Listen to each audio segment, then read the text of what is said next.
busy as a beaver, meaning work very hard and actively. Example: I often find my husband in the garage, busy as a beaver working on some new project.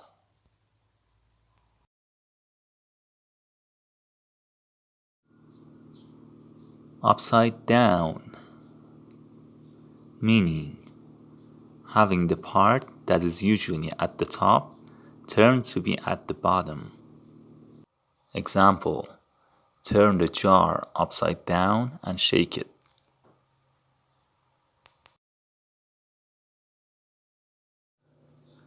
Long time no see. Usage: said when you meet someone who you haven't seen for a long period of time. Example: hey John, long time no see. Where have you been?